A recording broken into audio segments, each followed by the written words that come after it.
Hey guys, thanks for watching. I'm going to keep this as short as possible so you guys can determine if this is the video for you and move on to another one if it's not.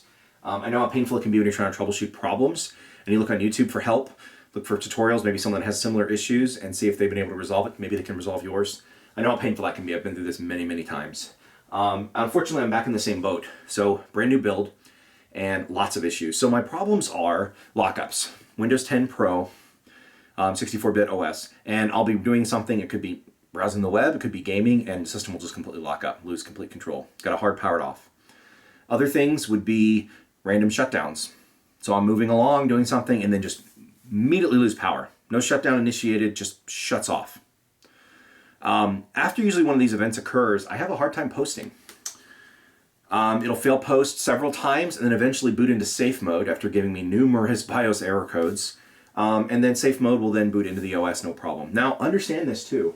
I did some initial overclocking when I first got the chip, but after I started having these issues, I went to stock, everything stock, not even loading the memory profiles for the faster RAM speed. So, completely stock build, default BIOS. Reloaded the BIOS to a new BIOS version, clean flash, stock build, once again, untouched BIOS, same issues. So, it had nothing to do with overclocking, voltages, memory timings.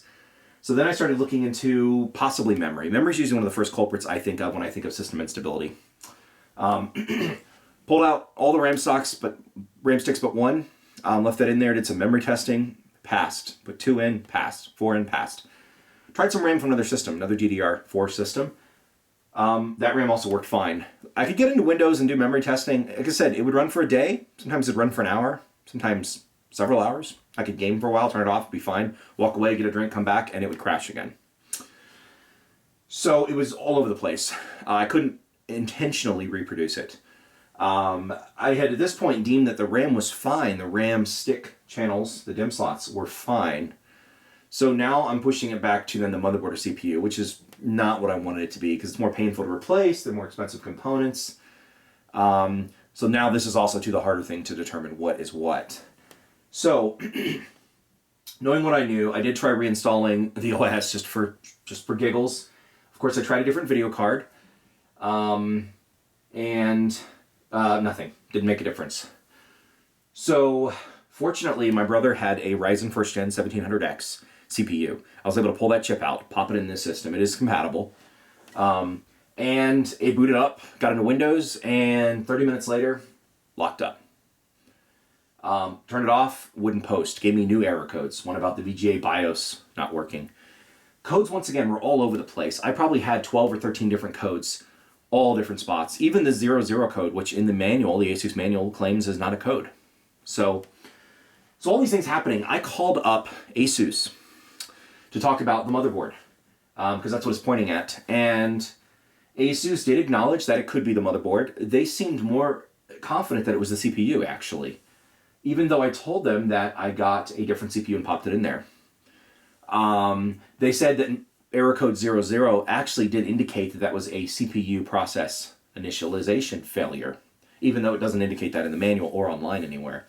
So I'm not sure where he's getting that information. I'm sure it is part of the startup process. I'm sure the CPU is one of the first things to kick on, but I don't know why, if it's that reported bug, why it wouldn't be listed in the manual. So very bizarre there, but that's what he's telling me.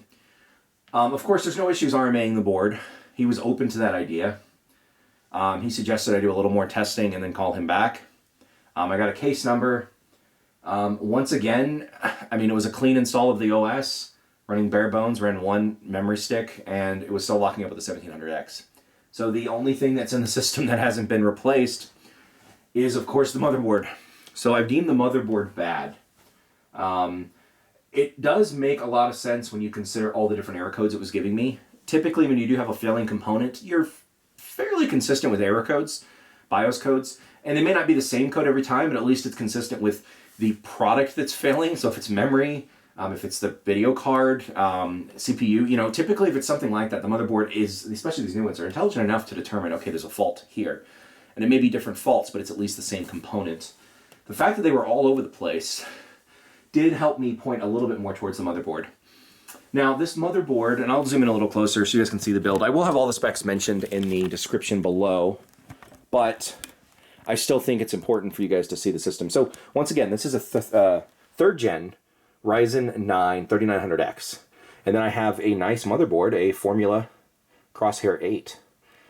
Of course, the board can be liquid cooled. So I did that. I actually liquid cooled the board and the CPU. Video card I left alone.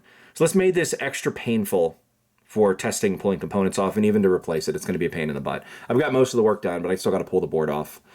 So what I'm going to do, I'm actually replacing both items, the CPU and the motherboard.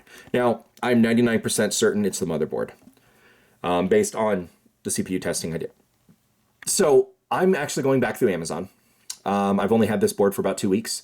Amazon's going to replace the board with an identical model. I'm happy with the board. I like the features. I like Asus as a brand. I've used many motherboards in the past, so I don't want to put this as a knock toward Asus. They all have these issues. I've been building systems for 25 years. And I mean, ASRock, Asus, Gigabyte, Intel chips, MSI, I've had failures on all of them. Some of them were minimal, some of them were major. Now, going with lower quality boards, lower end cheaper boards, I mean, you're more likely to have this. But then again, this is a new complex chipset. This is a 570X, PCIe 4. There's all kinds of new stuff. They're bleeding edge, pushing the boundaries. There's a lot of complexity to these boards. So the odds of something failing is definitely a little higher. But yeah, not a knock on Asus. I love their products. I love their boards, their build, and their features. Very, very good products. But still, it's a failure. A failure is a failure. So I was running the two M.2s, Samsungs. I was running them in RAID 0. Not that that would cause, it could cause lockups. I mean, right, if you had an error.